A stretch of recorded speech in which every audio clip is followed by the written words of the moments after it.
नमस्कार। आज की जो स्टोरी है गौहर की है। गौहर के बिना महफिल जैसे सादे के बिना दुल्हन। ये अक्सर कहा जाता था कि भारत की पहली रिकॉर्डिंग सुपरस्टार गौहर जान ने की थी। गौहर जान पहली ऐसी सिंगर थी जिनके गाए गानों को 78 आरपीएम पर रिकॉर्ड किया गया था। ये रिकॉर्ड भारत की प्रसिद्ध ग्रामोफोन कंपनी ने रिलीज किया था, इसलिए गौहर जान को रिकॉर्डिंग सुपरस्टार के नाम से भी जाना जाता है। गौहर जान 19वीं सदी के अंत और 20वीं शताब्दी की शुरुआत में भारतीय संगीत का सम्मानित और प्रसिद्ध नाम थी। उस समय की गायिका और गायिकाओं के बीच जो भारत की पहली दीवा के रूप में वो जानी जाती थी। जब भारत में ग्रामोफोन का दौर शुरू हुआ तो इस तकनीक को अपनाने वाली वो पहली भारतीय थी। गौहर खान के जीवन को कई किताबों में लेखकों द्वारा शब्दों में उतारा गया। गौहर उनके जैसे अनेक कलाकारों की कहानी को दिल्ली की विद्यासा ने अपनी किताब जलसा में भी शामिल किया। इसके अलावा विक्रम संपत द्वारा माई नेम इज गौहर जान life and time of A musician में भी उनके जीवन के पहलुओं पर प्रकाश डाला गया। हम उनके जन्म की बात करें तो गौहर का जन्म 26 जून 1873 में हुआ था। उनका वास्तविक नाम एंजेलिना एवोर्ड था। उनके पिता विलियम रॉबर्ट एवोर्ड आजमगढ़ में एक ड्राई आइस फैक्ट्री में काम करते थे। उनकी मां विक्टोरिया हमिंग, जिनका जन्म और पालन पोषण भारत में हुआ था, भारतीय संगीत और नृत्य में वो पारंगत थी। उनके माता पिता की शादी ज़्यादा दिन तक नहीं चली और साल 1879 में उनका तलाक भी हो गया। इसी बीच उनकी मां का रिश्ता उनके एक दोस्त खुर्शीद से बन गया, जिसके साथ वे अपने बेटी को लेकर बनारस चली गई। बनारस जाने के बाद गौहर की मां ने इस्लाम धर्म अपना लिया। इस्लाम कबूलने के बाद उनकी मां का नाम मलका जान और 8 साल की एंजिला का नाम गौहर जान रखा गया। गौहर को प्यार से गौरा भी बुलाया जाता था।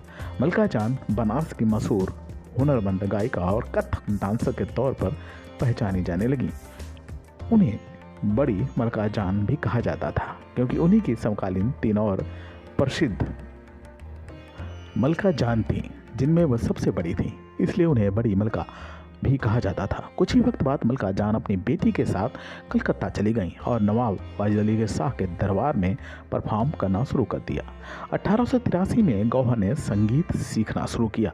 उन्होंने रामपुर के उस्ताद वजीर खान, कलकत्ता के प्यारे साहब और लखनऊ कथक के महान महाराज बिन्नादीन से गायन में प्रशिक्षण लेना शुरू किया।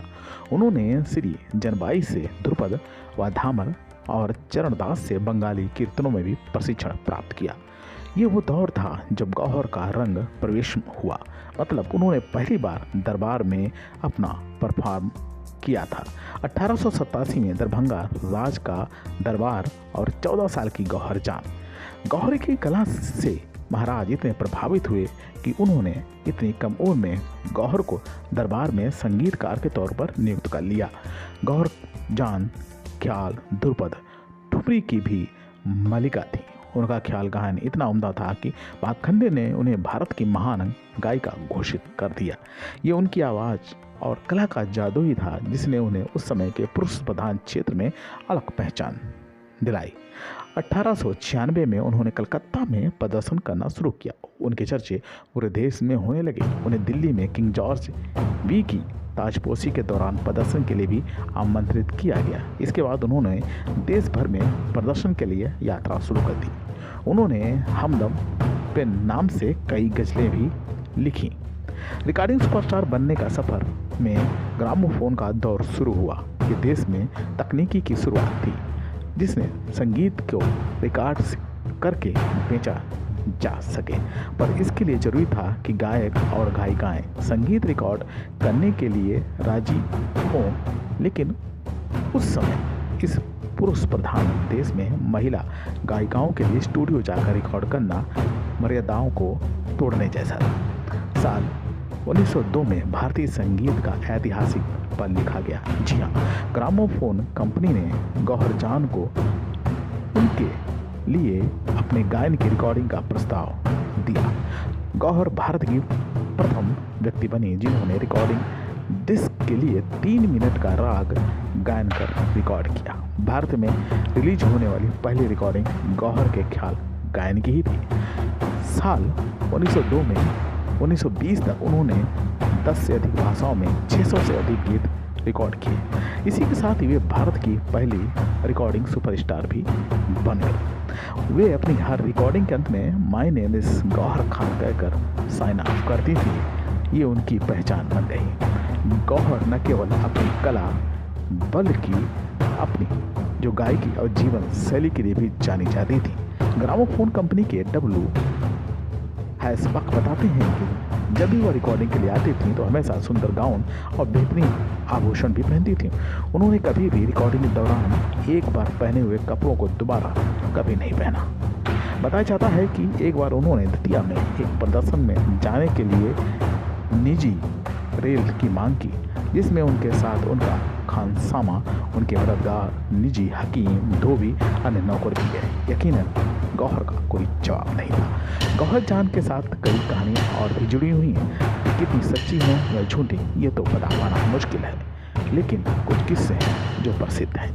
समकालीन प्रसिद्ध तवाइफ बेनज़ीर बाई ने एक महफिल में गौहर से अपनी परफॉर्मेंस दी, जिसमें वो गहनों से सजी हुई थी। गौहर अपनी बेहतरीन परफॉर्मेंस के बाद बेनज़ीर के पास आई और कहा, तुम्हारे आभूषणों में कितनी चमक हो, पर महफिल में सिर्फ तुम्हारी कला ही चमकती है। गौहर का उम्दा पसंद देखकर जब बेनज़ीर वापस आई तो उन्होंने अपने सभी गहने उतार दिए और अपने गुरु को दे दिए। शास्त्रीय संगीत में फिर से अपनी ट्रेनिंग पूरी शिद्दत के साथ शुरू की। 10 साल बाद अपने गहन प्रशिक्षण के बाद बेनज़ीर ने फिर एक बार गौहर के सामने महफिल में अपना परफॉर्म किया, जिसमें गौहर ने उनसे कहा, खुश हो, अब वाकई में तुम्हारे गहने चमक रहे हैं। तो ऐसी थी गौहर जान।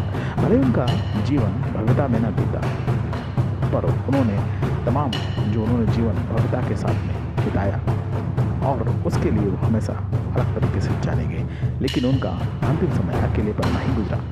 साल 1982 में कृष्ण राजा वाडिया चतुर्थ में के निमंत्रण पर गौहर मैसूर के शाही महल में चली गईं। वहां 1 अगस्त 1928 को उन्हें शाही संगीतकार नियुक्त किया गया, लेकिन यह नियुक्ति केवल 18 महीने तक चली। 17 जनवरी 1930 को उनकी मृत्यु हो गई। इस दौरान गौहर इस दुनिया में चली गई, लेकिन अपने पीछे वो ऐसी विरासत छोड़ गई जिसे जितना संजोया जाए उतना कम है। उन्होंने 20 से अधिक भाषाओं में गाने रिकॉर्ड किए और विभिन्न शैलियों में उत्कृष्टता हासिल की। यकीनन भारत की पहली रिकॉर्डिंग सुपरस्टार थी। साल 1905 में उनकी जो गाई हुई जो ठुमरी थी वो बहुत फेमस हुई। इस कहानी के लिए, इस पूरी जानकारी के लिए जर्नलिस्ट टाइम की तरफ से मानवी कटोचा का बहुत बहुत आभार, धन्यवाद, साभार।